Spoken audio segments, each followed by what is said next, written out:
Once again, back, it's the incredible Dale Valor's Inner Game Podcast. I'm rapper turned dating coach Dale Valor, your inner game wingman. Listen, here's the deal. If you're new to this podcast, what we're talking about is inner game. What is inner game? Inner game is the relationship that you have with you. If all the other relationships in your life are suffering, in large part, and usually it's due to the relationship that you have with you sucks, right? So if you don't like yourself, how can you expect anybody else to either? So here's the deal, man. We're going to go deep on so many inner game concepts in this podcast. I really am glad that you're here. If you're new to the podcast, welcome. If you're a long timer, welcome back. And let's hop in. Hey guys, listen, I'm super excited about this episode. I know I say that every single time, but that's because I'm excited every single time because we bring you the dopest content that you're going to find when it comes to overcoming adversity, when it comes to inner game, right? I mean, it's on the name of the podcast, Dale Valor's Inner Game Podcast. So it only makes sense that we talk to individuals who can help shed some insight, help give you some tools that are practical to help you secure that relationship that you have with yourself, right? And to my left, or wherever it is on the screen after this is all edited, I got my trusted confidant, Shabam, and I'm excited, man, to get into what we're going to be talking about today because I got Ramond Phipps on, and don't call him Raymond. I already got cussed out once. Twice, Ramond Phipps. You got it now. Hey, don't worry. Ramond, man, I'm super excited to have you on, man. Like we were kind of talking about a little bit before getting started here. This is a little bit of a selfish endeavor on my part because when I saw, man, that you work, do breath work and teach that and all that. That has been something that I've been wanting to, I know a little bit, just a little bit, but enough to know that I don't know anything and also enough to know that I want to know more, and like, I've always had this list of things that I wanted to get into. Like the last thing was hypnotherapy. So now I'm a certified hypnotherapist, and and this as an extension of that, I've always found interesting like breath work, tapping, things like that. You know what I mean? Like, I just haven't had the opportunity to delve into it much, so I'm so glad that you're here with us, man. Tell me a little bit about your journey. Like, how did you get into that? I know you work with mental health and things like that. Was that like an extension of that, or were you into that first and then mental health came later? Like, what's the genesis here of your story? Yeah, it's such an interesting and unconventional story. And first and foremost, thank you so much for having me, Dave. Oh, no doubt. No doubt. I'm very, very much happy to be here connecting with the folks from the US. Myself in Toronto, Canada. I am stationed here, and we are right now in the midst of January's cold. So it's not the best out, but it does kind of remind me of how I got started into breathwork.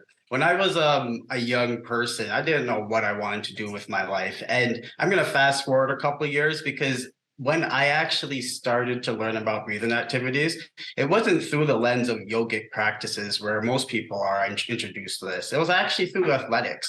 I had a wrestling curriculum that I went through, and my teachers at the time, they made sure that we always included yogic practices. And for guys that want to be tough guy wrestlers, it was never really something that we enjoyed doing, the stretching, the poses, the down dogs, all that.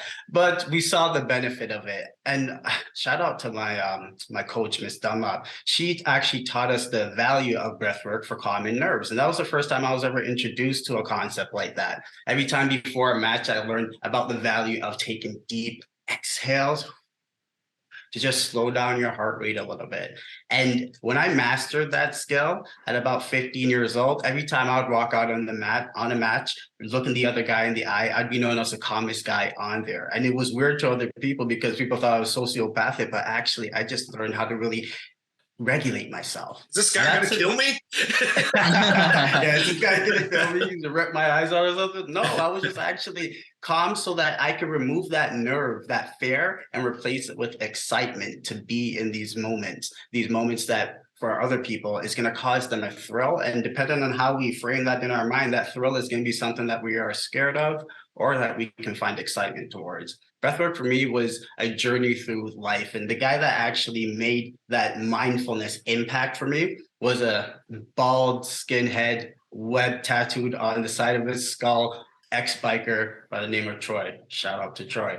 He was somebody who transformed his life in an amazing story from addiction to recovery and allowed himself to really fall into this mindful practice, learn about it, teach others to change their life going through experiences that he might have gone through in the past. And when I worked with Troy at my first rehab center, I learned the powerful connection behind breathwork, mindfulness, and self-improvement. And here I am right now, trying to teach the same stories, trying to teach the same experiences of growth to other people so that we can self-actualize that in our own lives. That's dope, man. That's super dope. First of all, you said when you were young. How old are you, dog? Well, I just turned 30 last October. Oh, man, you still young, man. Yeah. Oh, please, not in this day and age. I'm the new older kid according to the Gen Zers. I don't even know what they're saying about me, man. I just turned 47 last month, so.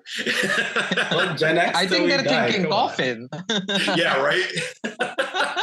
No, I will tell you. It. Both for this, for both of you guys, it is a trip when some of your like former classmates and homies that you might have had growing up and things like that are having grandchildren. You know what I mean? You're like, yo.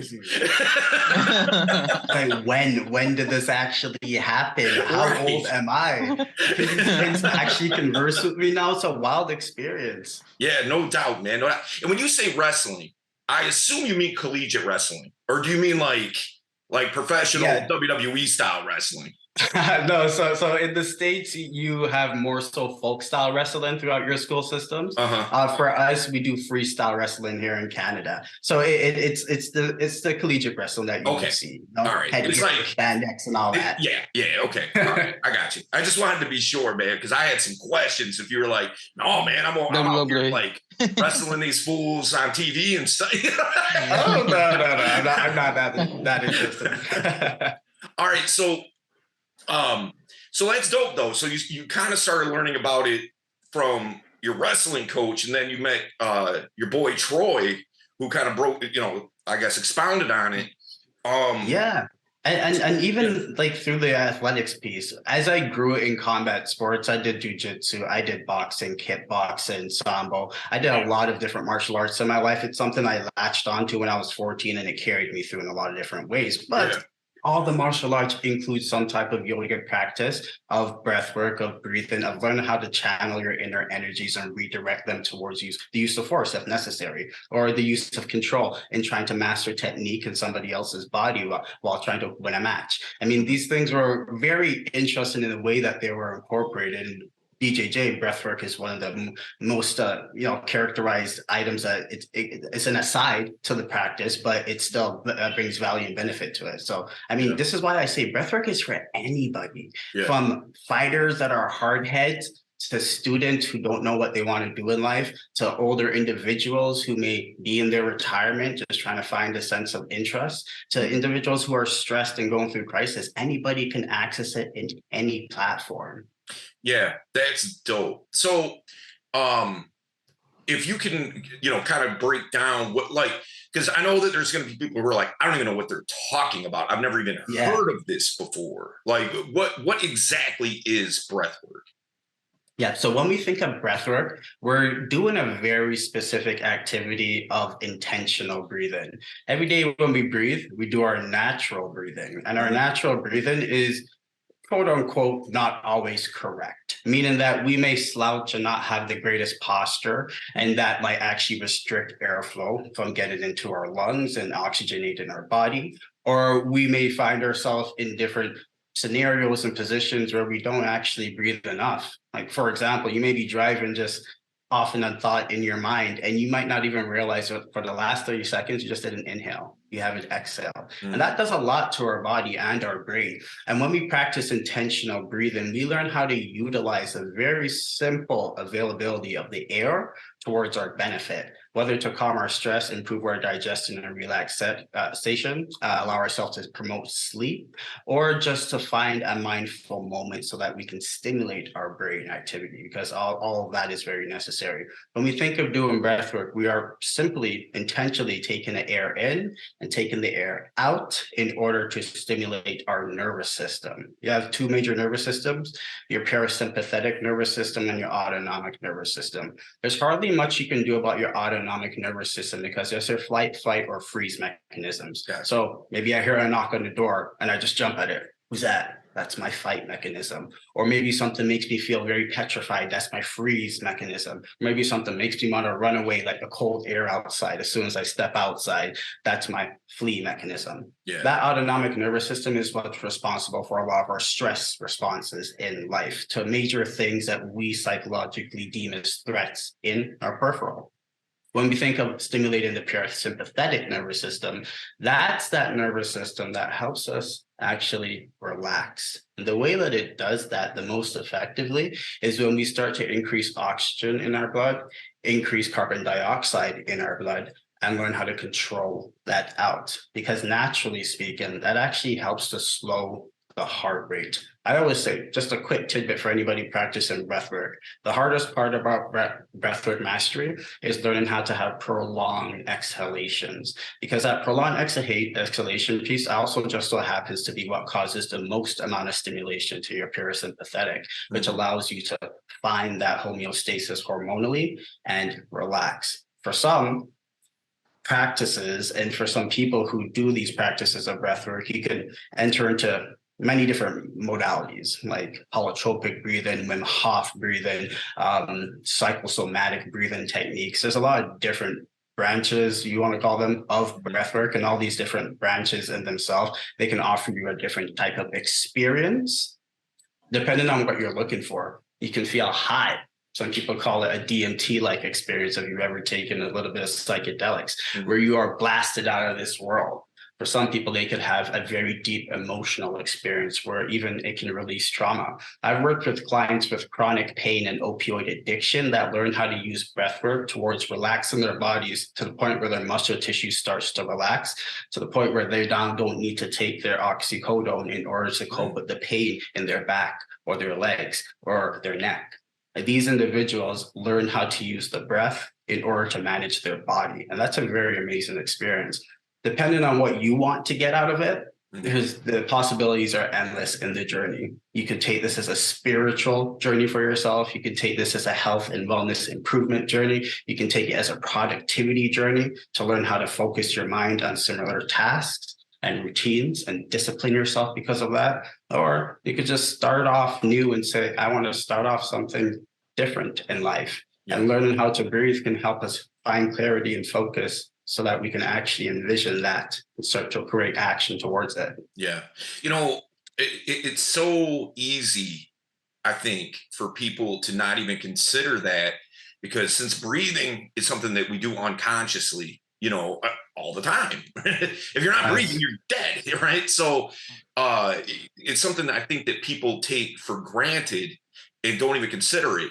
But if you really think about it, you know, there's many, and I'm sure you've probably encountered this working in the health field and things like that. But, you know, like when somebody goes, doesn't get oxygen in the brain, maybe they're in a situation where they were drowning in a lake or whatever the case may be, and they don't get that oxygen to their brain, and they're brain dead for, or, you know, they don't not get oxygen for 10 minutes or something like that. And then they're able to be revived, but they're brain dead. And they're basically a vegetable. So that, to me, that suggests how important getting that oxygen to your brain actually is, you know?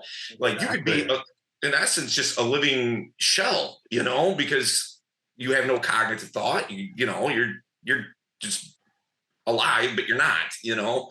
So, like I know for me, you know, working with some of my students, I have them do some different in different exercises, some different breathing exercises. I'm hesitant to call it breath work because I'm not trained in it. I'm not like, again, that's why you're here. You know what I mean? But like many of the guys that I work with, and I know Shabam knows exactly what I'm talking about. Many of the guys I work with, they have what's called approach anxiety. Okay. Where it's like, say for instance, here you are, it's Friday night, you're out hanging out with the fellas, whatever. Here's this cute girl at a bar and you want to go talk to her, but you're like, you're all nervous and tense and you know what I mean? Worried about her, rejecting you and all the what if scenarios start popping up in your head.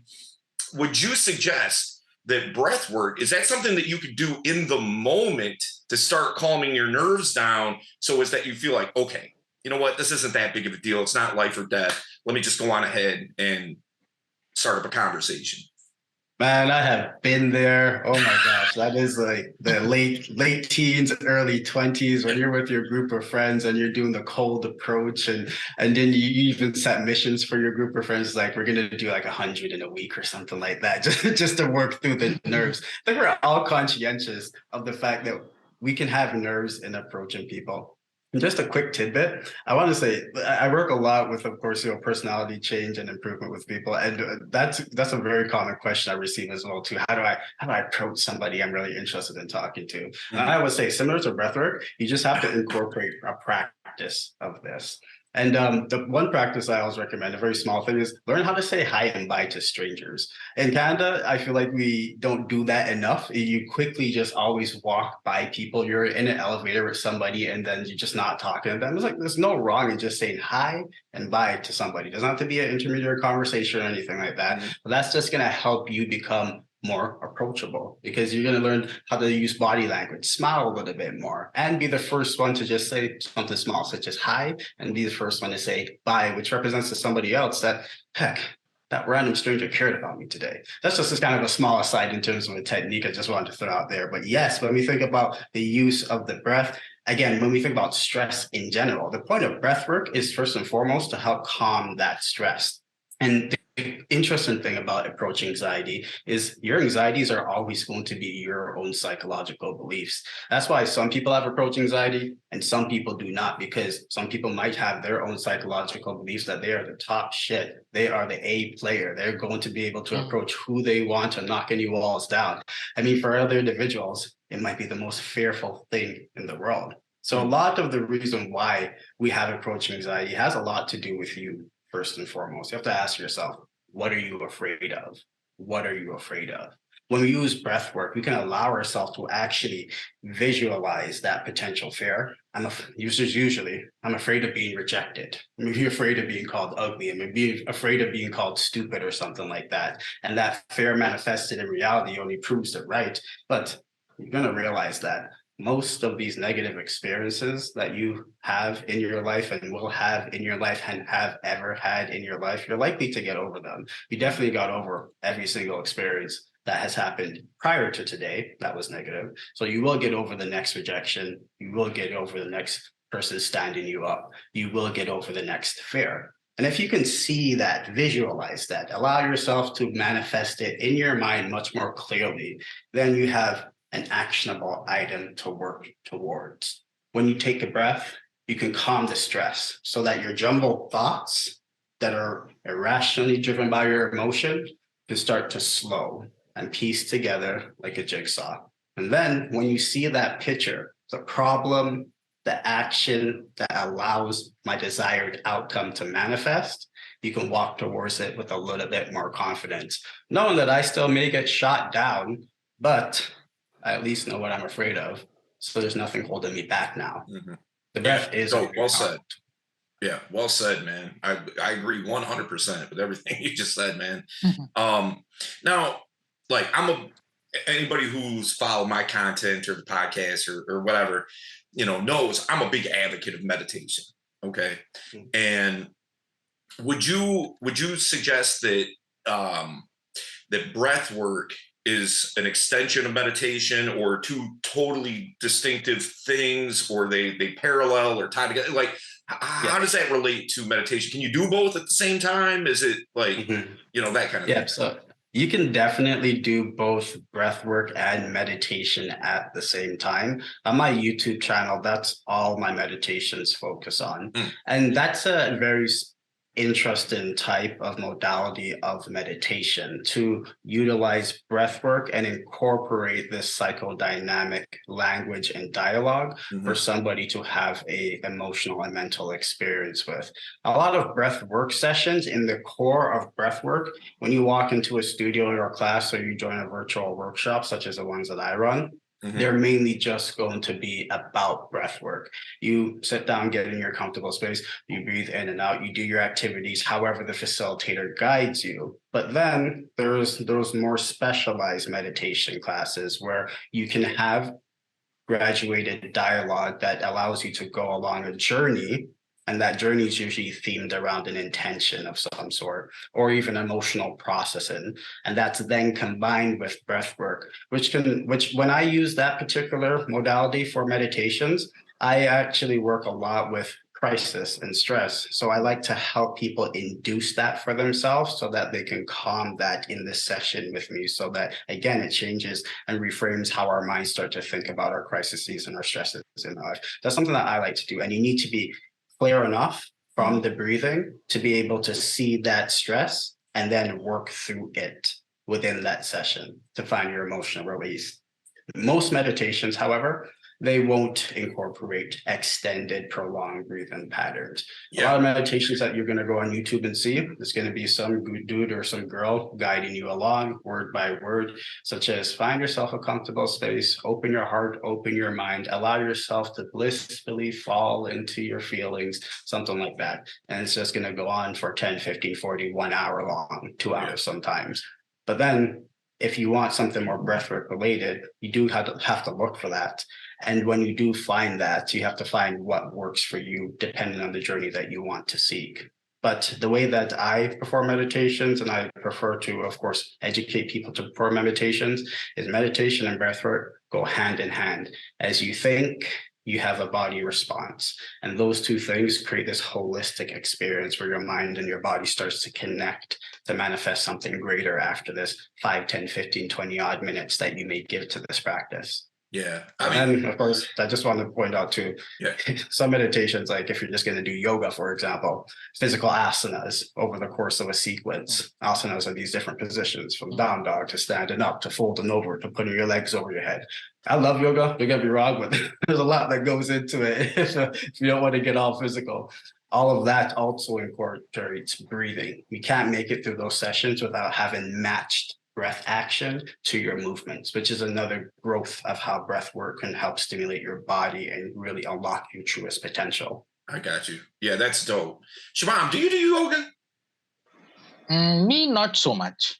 I just do gym. So kind of my diet and just do gym. Yes, I love it. I've went to yoga studios probably 3 or 4 times in my life, and I realized I felt like I was gonna die. There was no meditating. I'll tell you that much. Like, there's no way. And I understand, as it becomes routine, like you don't have to think as much about the positions and all that because you start internalizing it. But I was just like, I realized very quickly that for me, like maybe I'll stick to what's that thing called that like you see like elderly people do, like where it's just like slow, like kind of martial arts movements. Tai Chi. Tai Chi. That's more my speed when it comes to something like that. You know what I mean?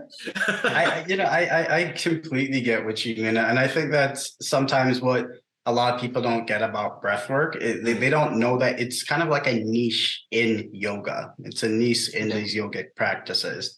And that it's actually not well known just yet. I mean, 2024 is expected to be a year where a lot of people start to gravitate towards breathwork because it's becoming much more popularized. But it's essentially where yoga was in its infancy back in the 1960s and 70s in the United States. You're not seeing any studios just dedicated to breathwork. We have a couple here in Toronto, but they don't exist. But there are different programs out there, and there's even programs that I'm working with that are really bringing breathwork to the digital space space. And, I hope to announce some launches of this very, very soon. Apps and softwares and SaaS products in which you can definitely dive into breathwork. And hopefully this helps spread much more of a culture of it. I know that for myself, when it's all said and done for me, the only thing I want to leave behind is hopefully a cultural shift, similar to how AA really created this culture, Alcoholics Anonymous, Right. that's based on attraction, not promotion, meaning that if you want change, if you want help, if you want your spiritual growth, then you are attracted to it. And the way that I try to promote breathwork, I don't promote it for myself. I promote it for the culture of it and what I've seen it do to people. As I said, I haven't had much experience in just working in only yoga studios. I've worked in rehab centers. I've worked in withdrawal facilities. I've worked at nonprofit community agencies serving marginalized and the down on their luck communities.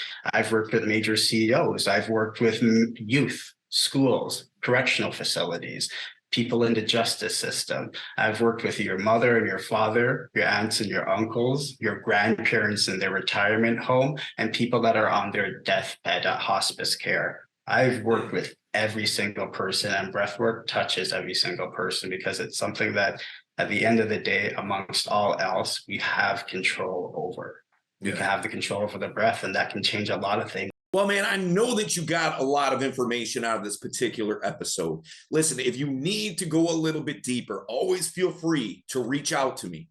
Look, there's a few ways you can do that. You can shoot me an email. You can send me a DM. I'm easy to find, but the best place that you can find me is at freegiftfromdale.com. It's in the description of the episode, and you're going to get a couple of free gifts there. You'll get the first chapter of my book, Inner Game. And you will also find an exercise to help you find out about yourself and who you really, truly are at the core. Okay. And listen, if you haven't subscribed to the channel or the podcast, make sure you do so, man. It takes you 1 second to do it. And it means the world to us here. Okay. If you know somebody who could really use this information, feel free to share it, man. Don't hold it to yourself. You know what I mean? So we will see you in the next one.